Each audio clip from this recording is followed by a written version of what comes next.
అందరికి నమస్కారం. ఏదైతే ఈరోజు మన జనసేన పార్టీ అధ్యక్షుల వారు ఏదైతే కమిటీ ఇచ్చారో ఆ కమిటీకి నేను నాకేం జరిగిందో పూర్తి వివరణ ఇవ్వడం జరిగింది. అదేవిధంగా పార్టీ అధ్యక్షులు గౌరవ శ్రీ పవన్ కళ్యాణ్ గారు ఏదైతే రాష్ట్ర ఉప ముఖ్యమంత్రిగా ఉన్నారో ఆయన నిర్ణయం తీసుకుంటారు. ఆయన నిర్ణయం తీసుకున్న తర్వాత నేను మళ్ళీ మరొక మారి ప్రెస్ మీట్ పెట్టి ఇంకా పూర్తిగా ఇస్తా అని చెప్పి మీడియా మిత్రులందరికీ తెలియజేస్తాను. మరొకసారి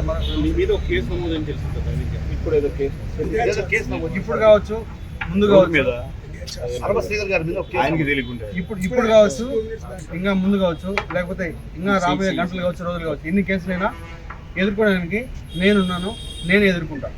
వాళ్ళు 100 కేసులు పెట్టినా కూడా నేను వాళ్ళకి క్లారిటీగా విత్ పెన్ టు పెన్ ఇప్పుడు ఏదైతే కమిటీకి ఇచ్చానో అదే విధంగా నేను మళ్ళా కోర్టుకు కావచ్చు, లేకపోతే ఇంకేదైనా కమిటీకి కావచ్చు, చట్టపరంగానే నిర్ణయాలు తీసుకోవాలని చెప్పి నేను ఈరోజు మీ మీడియా మిత్రులందరికీ తెలియజేస్తాను.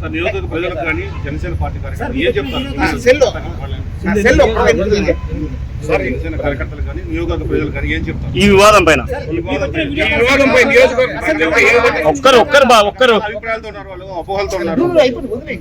నాకు ఎవరైతే ఆ వ్యక్తికి జరిగిందో పూర్తిగా ఇది వ్యక్తిగత విషయం. దయచేసి ఎవరు కూడా పార్టీలకి రుద్దొద్దు. ముఖ్యంగా జనసేన పార్టీ అనే పేరు ఎత్తకుండా వ్యక్తిగత జరిగిన విషయం కాబట్టి వ్యక్తిగతంగానే నేను కమిటీకి సబ్మిట్ చేశాను. కమిటీ ఏదైతే మన పార్టీకి చెప్తారో అదేవిధంగా పార్టీ కూడా నాకు చెప్తారో ఆ చెప్పిన తర్వాతే నేను ముందుకెళ్తాను.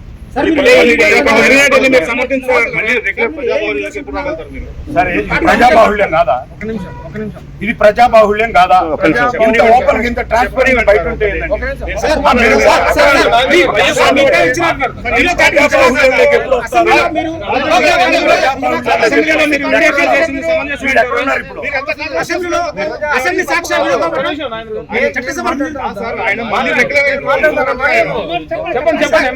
చెప్పండి సార్. కమిటీ నుంచి పార్టీ నుంచి ఆదేశాలు వచ్చాయో మరి అప్పుడే నేను ప్రజల్లోకి వస్తాను. సార్ మీ అసెంబ్లీ నిజమా కాదా?